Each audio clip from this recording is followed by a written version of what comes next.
सुप्रभात बच्चों।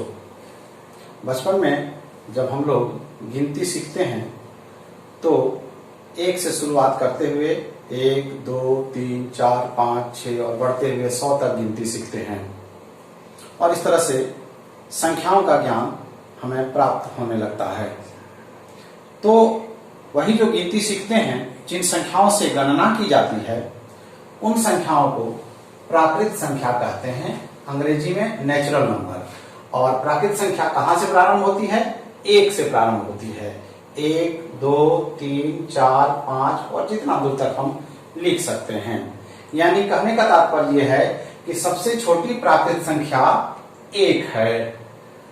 अब उन प्राकृत संख्याओं को शून्य के साथ जब हम लोग लिखना प्रारंभ करते हैं तो ये जो समूह बनता है, उस समूह को पूर्ण संख्या कहते हैं, अंग्रेजी में होल नंबर कहते हैं। यानी पूर्ण संख्या शून्य से प्रारंभ होती है। 0, 1, 2, 3, 4 और आगे जितना दूर तक हम लोग लिख सकते हैं। यानी सबसे छोटी प्राकृत संख्या 1 है, जबकि सबसे छोटी पूर्ण संख्या 0 है।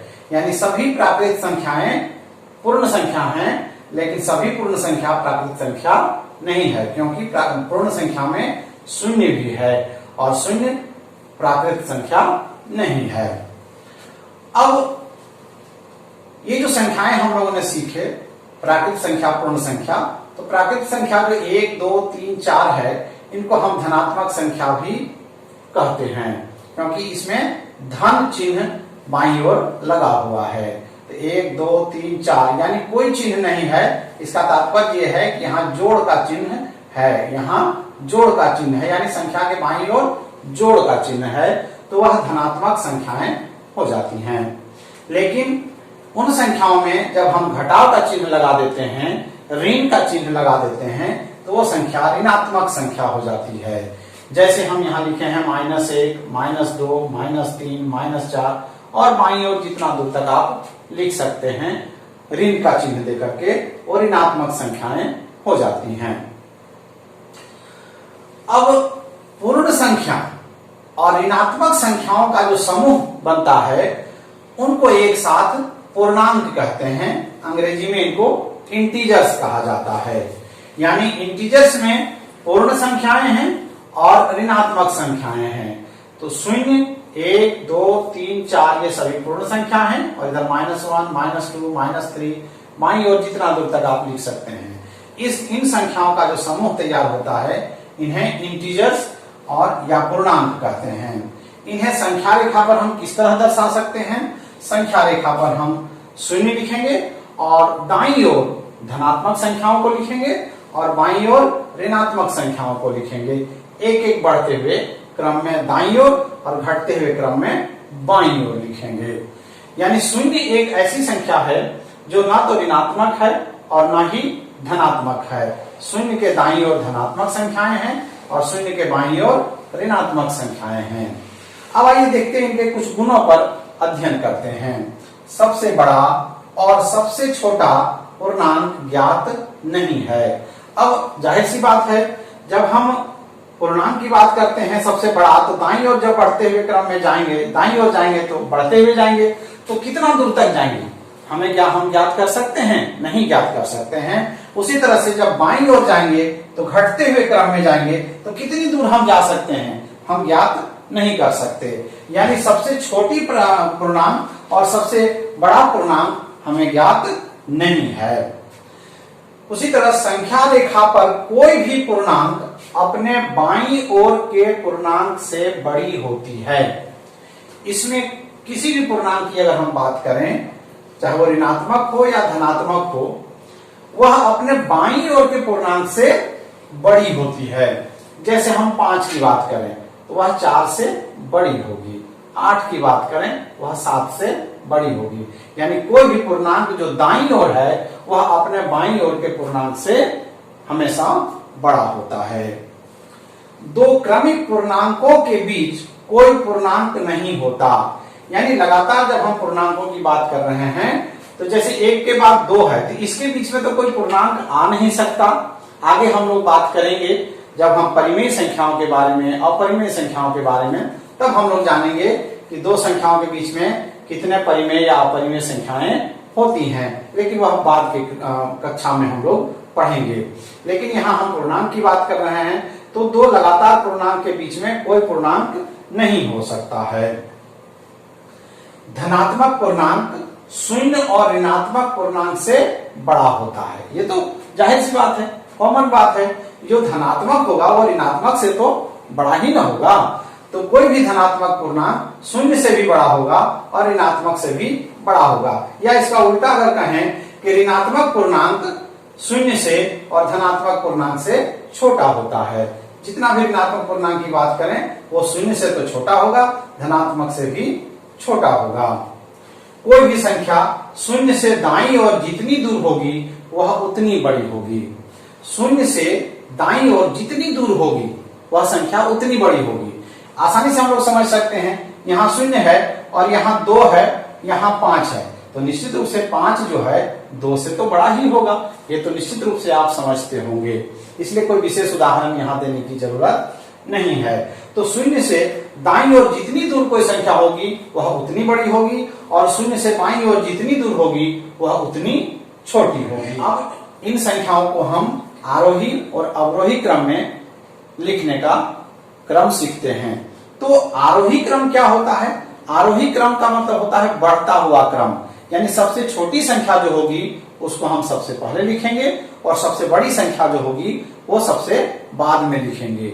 लेकिन जब हमें कहा जाएगा कि अवरोही क्रम में लिखें संख्याओं को, तो जो सबसे बड़ी संख्या होगी हम सबसे पहले लिखेंगे और सबसे छोटी संख्या जो होगी वो सबसे बाद में, यानी सबसे दाईं ओर लिखेंगे जब हमें ऐसा प्रश्न पूछा जाएगा। जैसे यहाँ हम उदाहरण के तौर पर रखे हुए हैं कि यदि ये एक संख्या रेखा पर कुछ संख्याओं को दर्शाया गया है, सभी को नहीं दर्शाया गया है, बीच में डॉट का संकेत है और उन संख्याओं को छोड़ दिया गया है। प्रश्न है कि जो संख्याएं दिखाई गई हैं उनको आरोही और अवरोही क्रम में सजाएं। तो जब हम आरोही क्रम में सजाएंगे तो अभी हमने सीखा कि जो सबसे बाईं ओर संख्या होगी वो सबसे छोटी होगी और दाईं ओर की संख्या बड़ी होगी।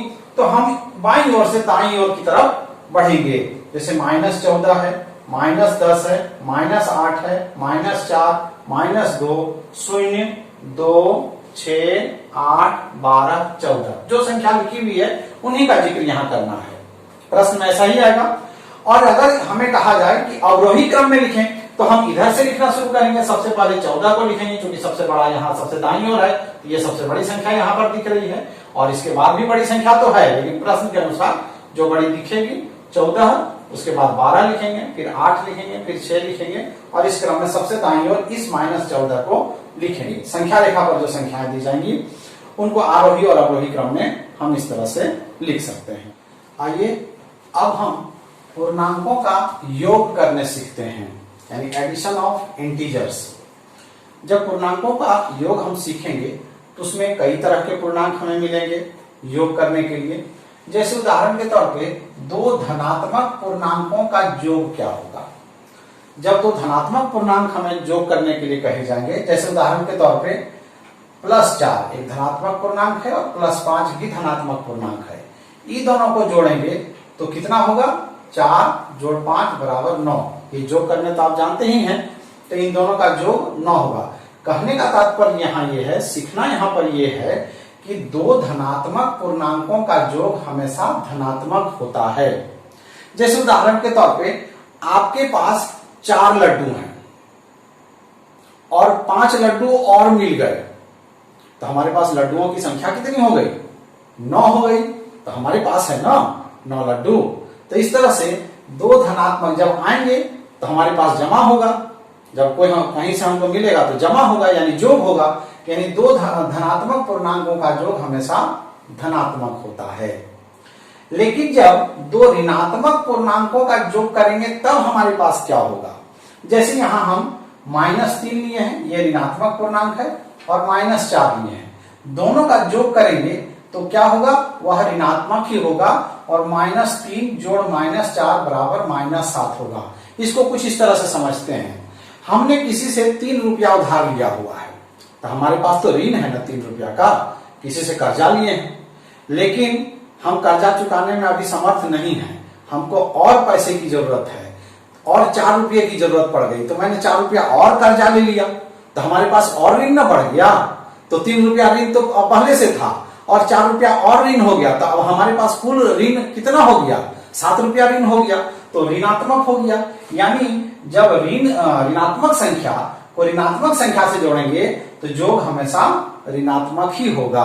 जैसे मैंने उदाहरण दिया कि हमारे पास किसी से 3 रुपया उधार था, लिए थे और फिर 4 रुपया और उधार ले लिए, तो हमारे पास 7 रुपया कर्जा हो गया, यानी 7 रुपया का ऋण हो गया। इसलिए हमेशा इस बात को ध्यान रखना है कि ऋणात्मक पूर्णांक को जब योग करेंगे तो हमेशा वह ऋणात्मक होगी। आइए अब हम देखते हैं कि जब हमें एक धनात्मक और एक ऋणात्मक पूर्णांक का योग प्राप्त करना होगा तब हम इनका योग कैसे करेंगे। जैसे उदाहरण के तौर पे हमने लिया है +4, ये धनात्मक पूर्णांक है, और -3 ये ऋणात्मक पूर्णांक है। इन दोनों का योग कितना होगा, तो यहां हम क्या करेंगे, इन दोनों के जो चिन्ह हैं उनकी उपेक्षा करते हुए जो बड़ी संख्या है उसमें छोटी संख्या को घटा देंगे और जो संख्या प्राप्त होगी उसे हम लिखेंगे। लेकिन इसका चिन्ह क्या होगा, इसका चिन्ह होगा कि यदि धनात्मक संख्या तो ऋणात्मक से तो हमेशा बड़ी होती है, लेकिन धनात्मक संख्या का जो चिन्ह है और ऋणात्मक संख्या का जो चिन्ह है उनमें जो संख्या बड़ी दिखेगी उसका चिन्ह हम वहां प्रयोग करेंगे। तो यहाँ 4 और 3 अगर हम देखते हैं तो इसमें 4 बड़ी है, तो इसका चिन्ह हम यहाँ लगा देंगे। इसको एक उदाहरण से समझते हैं। जैसे हमारे पास 4 रुपया है और 3 रुपया हमारा खर्चा हो गया, तो हमारे पास कितना बचा, निश्चित है 1 रुपया बचा हुआ है, और बचा हुआ है मतलब हमारे पास 1 रुपया का धन अभी है। इस तरह से हम इस चीज को समझने का प्रयास करेंगे। लेकिन यदि ऋणात्मक संख्या यहाँ 4 ले लेते हैं और धनात्मक संख्या 3 ले लेते हैं, तब यहाँ इन दोनों का योग क्या होगा, -1 होगा। अब यहां देखिए इन दोनों में 4 और 3 में 4 बड़ी तो है नहीं, ये तो ऋणात्मक है, ये तो छोटी है ही, लेकिन दिख रही है ये बड़ी, तो इसका चिन्ह यहां हम लगा देंगे। अब इसको कुछ इस तरह से समझेंगे कि हमारे पास 4 रुपया कर्जा था किसी के पास, किसी से हम 4 रुपया उधार लिए हुए थे, तो हमारे पास ऋण तो 4 रुपया का था, लेकिन 3 रुपया हम चुकता कर दिए, 3 रुपया हम उसको दे दिए, तो हमारे पास अभी भी कर्जा है, और कर्जा कितना का है, 1 रुपया का है, यानी ऋण है, इसलिए यहां पर ऋण का चिन्ह हम लगा देंगे। और इस तरह से आप धनात्मक और ऋणात्मक पूर्णांकों का योग ज्ञात करेंगे। अब पूर्णांकों का जोड़ प्रतिलोम एडिटिव इनवर्स क्या होता है, इसको सीखते हैं। एडिटिव इनवर्स क्या होता है कि जो भी पूर्णांक है उसका ऋणात्मक पूर्णांक अगर धनात्मक पूर्णांक है तो उसका ऋणात्मक पूर्णांक उसका जोड़ प्रतिलोम होता है, और अगर ऋणात्मक पूर्णांक है तो उसका जोड़ प्रतिलोम उसका धनात्मक होता है। यानी प्रतिलोम एक दूसरे के विपरीत होते हैं, इनवर्स होते हैं। जैसे 8 का जोड़ प्रतिलोम क्या होगा, -8, और -4 का जोड़ प्रतिलोम 4 होगा। अब आइए योग के बाद हम लोग व्यवकलन सीखते हैं पूर्णांकों का, यानी सब्ट्रैक्शन ऑफ इंटीजर्स, पूर्णांकों का व्यवकलन, यानी पूर्णांकों का घटाव हम लोग कैसे सीखेंगे और कैसे करेंगे। इसमें ध्यान ये रखना है कि जिस पूर्णांक को घटाना है, जिस पूर्णांक को हमें घटाना है उस पूर्णांक का एडिटिव इनवर्स को पहले पूर्णांक में योग कर देंगे। क्या करेंगे, यहां फिर से ध्यान से सुनिए कि जब हम दो पूर्णांकों का व्यवकलन करेंगे तो जिस पूर्णांक को हमें घटाना है उस पूर्णांक के जोड़ प्रतिलोम यानी एडिटिव इनवर्स को पहले पूर्णांक में योग कर देंगे, तो हम पूर्णांकों का व्यवकलन प्राप्त कर लेंगे। जैसे उदाहरण के तौर पे हम यहाँ एक उदाहरण लिखे हैं, ऋण 5 - ऋण 7, यानी -5 - -7। तो ये -7 इसका हम घटाव करेंगे तो इसका जोड़ प्रतिलोम क्या होगा, +7, यानी -5 + 7। अब जो की बात जो हम किए थे वही चीज यहां सीखेंगे कि -5 + 7 तो कितना होगा, 2 होगा। कैसे होगा, क्योंकि 7 यहाँ जोग में है, प्लस चिन्ह में है, और 5 ऋण चिन्ह में है, तो दोनों में बड़ा कौन है, 7 है, तो यहाँ 2 लिखेंगे। अब जैसे यहां देखिए 9 - 4, तो ये 4 को हम यहाँ घटा रहे हैं, इसका जोड़ प्रतिलोम क्या होगा? -4।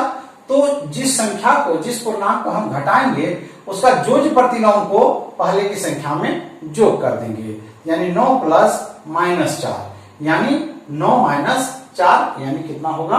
5। उसी तरह से यहाँ हम +5 लिए हैं, -7 लिए हैं, तो -7 का जोड़ प्रतिलोम एडिटिव इनवर्स कितना होगा? +7 होगा, यानी 5 + 5 + 7 यानी कितना होगा? 12।